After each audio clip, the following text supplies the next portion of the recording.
The rain poured down in thick sheets, drenching the empty streets and turning the pavement into a slick, glistening mirror. I pulled my jacket tighter around myself, my breath fogging in the cold night air. The city was alive with distant sounds, honking cars, the muffled bass of music from a nearby bar, but here, in this lonely back alley, everything felt eerily quiet. Too quiet. I should have taken the long way home. I knew better than to cut through these streets, especially at this hour. But after a long shift at the diner, exhaustion had dulled my instincts. That was my mistake. The moment I heard footsteps behind me, my stomach tightened. Before I could react, shadows moved in, blocking the path ahead. 4 figures stepped into the dim glow of a flickering street lamp. "Where you headed, buddy?" one of them drawled. I stopped in my tracks, my pulse hammering. My mind screamed at me to run, but my body wouldn't move. "Just passing through," I said, forcing my voice to stay steady. The tallest of them stepped closer, his hand disappearing into his coat. My gut twisted. I knew that motion. A knife. "You got some bad luck, friend," he said. "Wallet. Now." My heart pounded. I reached into my pocket, trying to stay calm, trying not to make any sudden move. But I already knew how this would end. Even if I handed everything over, they wouldn't just let me go. The leader smirked as I hesitated. Too slow. Then, everything happened at once. A blur of motion. A sharp, metallic sound. A rush of wind so sudden it sent chills down my spine. Before I could even process what was happening, my attackers were on the ground, groaning in pain. One of them was clutching his wrist. His knife lay several feet away. Another was sprawled out, gasping for air, as if he'd been struck in the chest. And standing in front of me was her. She wasn't human. That was the first thing I knew with absolute certainty. She was tall, easily taller than me, with a lean, athletic build. Her skin, smooth and pale with a faint violet hue, shimmered slightly under the streetlight. Deep blue hair cascaded down her back, damp from the rain, and glowing golden eyes locked onto mine. She was beautiful, otherworldly, and absolutely terrifying. "You are unharmed?" she asked, her voice smooth yet firm. I could only stare. My breath caught in my throat. What?" She tilted her head slightly, studying me as if waiting for me to regain my senses. Then, in a voice that left no room for doubt, she said, "My name is Thalira, and I am here for you." I didn't remember how I got home. One moment, I was standing in that rain-soaked alley, staring into the golden eyes of a woman who wasn't human. The next, I was in my apartment, dripping water onto the floor as she stood across from me, watching my every move. I hadn't invited her in, but somehow, it felt like stopping her wasn't an option. She moved with a strange, effortless grace, her head tilting slightly as she took in her surroundings. The dim light of my living room cast a soft glow on her violet skin, making her seem even more surreal. "You live here?" she asked, her voice smooth, almost melodic. "Yeah," I said, running a hand through my damp hair. "It's not much, but it's home." She stepped closer, her eyes scanning every detail. The couch, the old coffee table, the half-empty cup of tea I'd left sitting on the counter. She reached out, brushing her fingers over the fabric of my worn-out armchair. "It is small," she said after a pause. "But it is warm."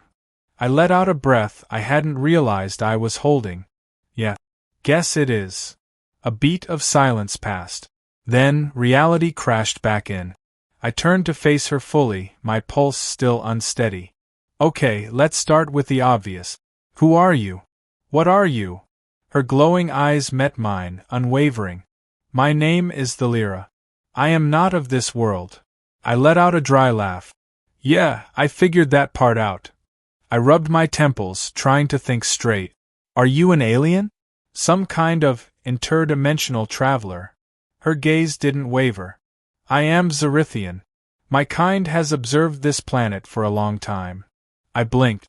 "Observed?" "Studied," she clarified. "Watched. Learned." A chill ran down my spine.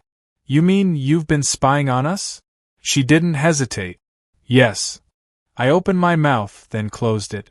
I didn't know what answer I had expected, but her bluntness caught me off guard. Why? I finally asked. The Lyra exhaled, her expression shifting slightly, as if she were choosing her words carefully. My people do not interfere. We watch from afar. But I was not supposed to be seen. I was not supposed to act. I frowned. But you saved me. She nodded once. Yes. Something about the way she said it sent a strange warmth through my chest. You didn't have to, I said quietly. So why? The Lyra was silent for a moment. Then, she took a step closer. In my culture, she said, when a life is saved, a bond is formed. I swallowed. A bond. Her golden eyes held mine, steady and unyielding. A connection. A responsibility. It cannot be ignored. The weight of her words settled in my chest, heavy and unfamiliar. So, what, you feel like you owe me now? I asked, trying to make sense of it. The Lyra shook her head. No. It is more than that. She lifted her hand, palm up, and for the first time, I noticed faint, glowing lines running along her fingers, like veins pulsing with energy. When a Zerithian intervenes in another's fate, she said, our destinies become entwined. I let out a shaky breath. You're saying we're connected now? Yes, she said softly. Whether you accept it or not. Something about the certainty in her voice sent a shiver down my spine. This wasn't just gratitude. It was something deeper. Something I didn't understand yet. But somehow I knew. This was only the beginning. The days that followed were unlike anything I had ever experienced. The Lyra didn't just stay, she became a part of my world in ways I never expected. At first, it was strange. I wasn't used to sharing my space with someone, especially someone like her. She moved with silent grace, her golden eyes constantly absorbing everything. Even the simplest things fascinated her. The way I made coffee, the hum of the refrigerator, the flickering of the TV screen. You humans surround yourselves with noise, she noted one evening, sitting cross-legged on the couch, her fingers trailing over the fabric. I glanced up from my laptop. Yeah. Silence makes people uncomfortable. She studied me for a moment, then tilted her head. Does it make you uncomfortable? I hesitated before answering. Sometimes. She didn't push for more. She never did. That was one of the things I was starting to notice about her. The Lyra was curious but patient. She learned more from my silences than from my words. And I was learning about her, too. She didn't eat, at least not the way I did. Her body processed energy differently, though she never explained exactly how. She barely slept. Some nights, I'd wake up to find her standing by the window, watching the city lights with an expression I couldn't read. But the biggest thing I learned? She wasn't just here to observe anymore. She was here for me. It was late one night when I realized how much had changed. I had fallen asleep on the couch, exhausted from work. When I woke up, a blanket was draped over me. The lights were dim, the only sound was the steady rhythm of rain against the windows. And the Lyra was sitting on the floor beside me, her gaze distant, lost in thought. I shifted slightly. Couldn't sleep. She turned her head, a small smile forming. I do not require sleep the way you do. I ran a hand through my hair, trying to shake off the drowsiness. Then why are you sitting here? Her gaze held mine for a moment before she answered. I was ensuring your comfort. Something about the way she said it made warmth spread through my chest. You didn't have to, I said softly. I know. Her golden eyes lingered on me, unreadable and yet so full of something I didn't dare name. I cleared my throat, trying to shake the feeling. So, do Zerithians have friends? The Lyra's lips quirked slightly. Yes. Though our concept of connection is different. Different how? She was quiet for a long time, as if choosing her words carefully. Then, finally, she said, we do not form bonds easily. But when we do, they are unbreakable. A strange, heavy silence settled between us. And I knew. This was more than friendship. The first time she touched me, it wasn't an accident. We were walking back from the corner store. It had started to drizzle, the cool mist clinging to my skin. I didn't mind the rain, but the Lyra seemed fascinated by it. She lifted her hand, letting the droplets slide across her palm, watching with quiet curiosity. "You really don't have rain where you're from?" I asked. She shook her head. "Not like this. Water is precious on my world. It does not fall from the sky so freely." I watched as she traced a raindrop along her wrist, the glowing lines on her skin shimmering faintly. Then, without warning, she reached out and took my hand. Her fingers were cool against my skin, but not uncomfortably so. A quiet hum of energy pulsed beneath her touch, like a current of warmth spreading through my veins. I looked at her in surprise. "What?" She didn't let go.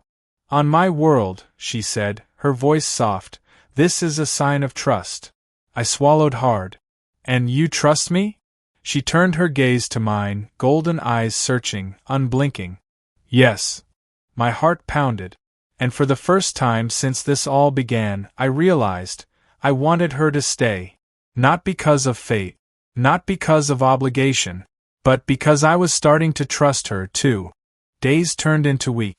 The Lyra had become part of my life in a way I never expected.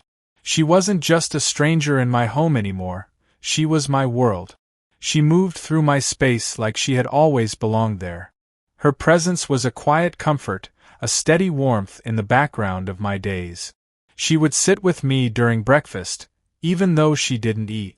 She would listen when I talked about my day, even when my words didn't matter. And sometimes, when she thought I wasn't looking, she would watch me with a gaze that made my chest tighten. I wasn't sure what we were, but I knew I didn't want it to end. One evening, we sat on my apartment's tiny balcony, the city stretching out below us. The sky was painted in shades of orange and violet, the last light of the sun casting long shadows over the rooftops. The Lyra leaned against the railing, her golden eyes reflecting the fading glow. "Your world is beautiful." I chuckled. "Most people wouldn't say that."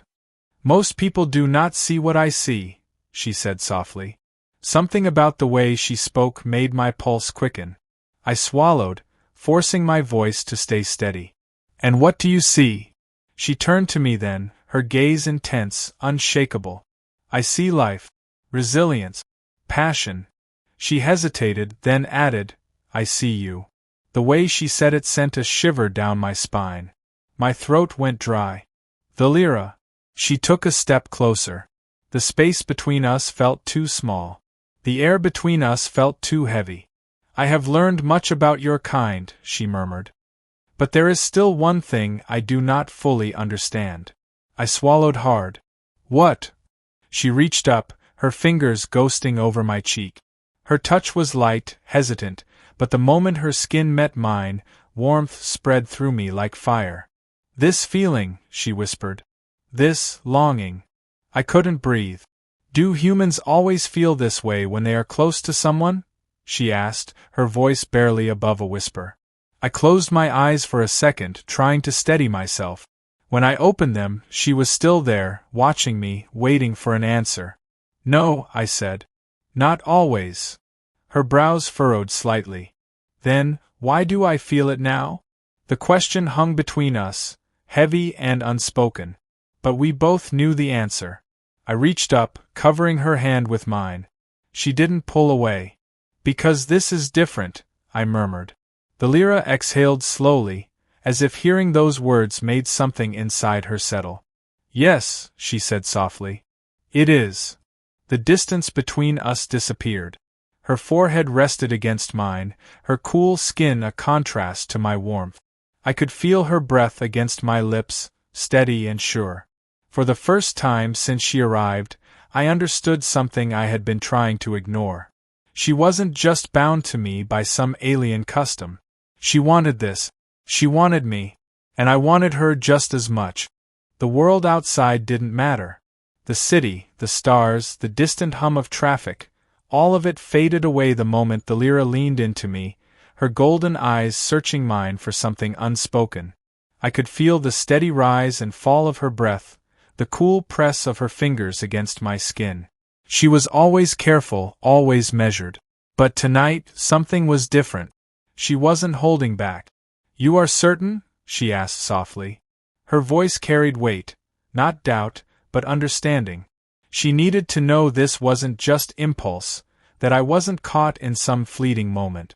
I lifted a hand, brushing a strand of her deep blue hair away from her face.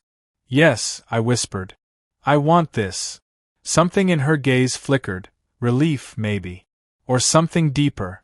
Then she closed the space between us. Her lips were cool against mine, but the moment we touched, warmth spread through me like fire. A strange, electric pulse passed between us, like the universe itself was responding to this moment, this choice. She pressed closer, her hands trailing up my arms, learning, memorizing. I held her as if I had always known how, as if this had been written into my very existence long before I met her. When we finally broke apart, she stayed close, her forehead resting against mine. "You're kind," she murmured. "They call this love, do they not?"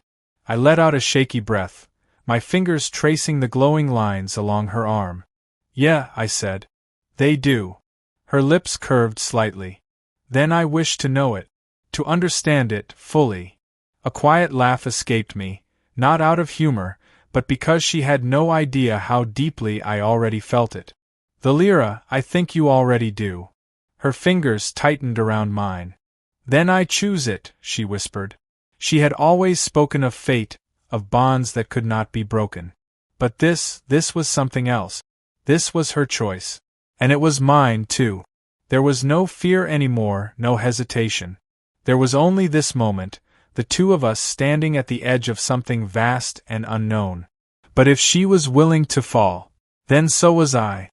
Morning came softly, golden light spilling through the curtains, painting everything in warm hues. But it wasn't the sunlight that woke me, it was the quiet presence beside me. The Lyra lay with her head resting against my chest, her fingers lightly tracing patterns on my skin. The glowing lines along her arms pulsed faintly, like a quiet rhythm that matched my own heartbeat. She was watching me, studying me, as if trying to memorize every detail. I smiled sleepily. "You're staring again." Her lips curved slightly. "I am." "Why?" The Lyra hesitated for a moment before answering. "Because I wish to understand how this moment feels for you." I reached up, brushing a hand through her deep blue hair, feeling the softness of it between my fingers. "It feels right." Her golden eyes softened. "Yes, it does." She shifted, propping herself up on one elbow, her gaze serious now. "There is something I must ask." I swallowed, my pulse quickening. "Okay." The Lyra exhaled slowly, as if bracing herself. "On my world, when two souls choose each other, there is a ritual. A vow. A bond that lasts beyond time." I sat up slightly, my breath catching. "Are you saying?" Her fingers found mine, lacing together in a way that felt both delicate and unbreakable. "I wish to make that vow with you." My heart pounded. "You mean marriage?" She tilted her head. "If that is what humans call it, then yes." I let out a breathless laugh, shaking my head in disbelief. "You're serious?" The Lyra nodded. "I do not take such things lightly. I have chosen you, not because of fate, but because I wish for this for us." She lifted our joined hands, pressing them against her chest, just above the softly glowing lines that pulsed with life. "Say the word, and my people will recognize you as mine. As I will be yours." For a moment, all I could do was stare at her, at this incredible woman who had come into my life like a storm and changed everything. Then, without hesitation, I pulled her closer, my lips brushing against hers with quiet reverence. "Yes," I whispered. "I choose you too." Her golden eyes gleamed with something deep, something vast. And in that moment I knew, this wasn't just love. It was forever. The woman who saved my life had become my future.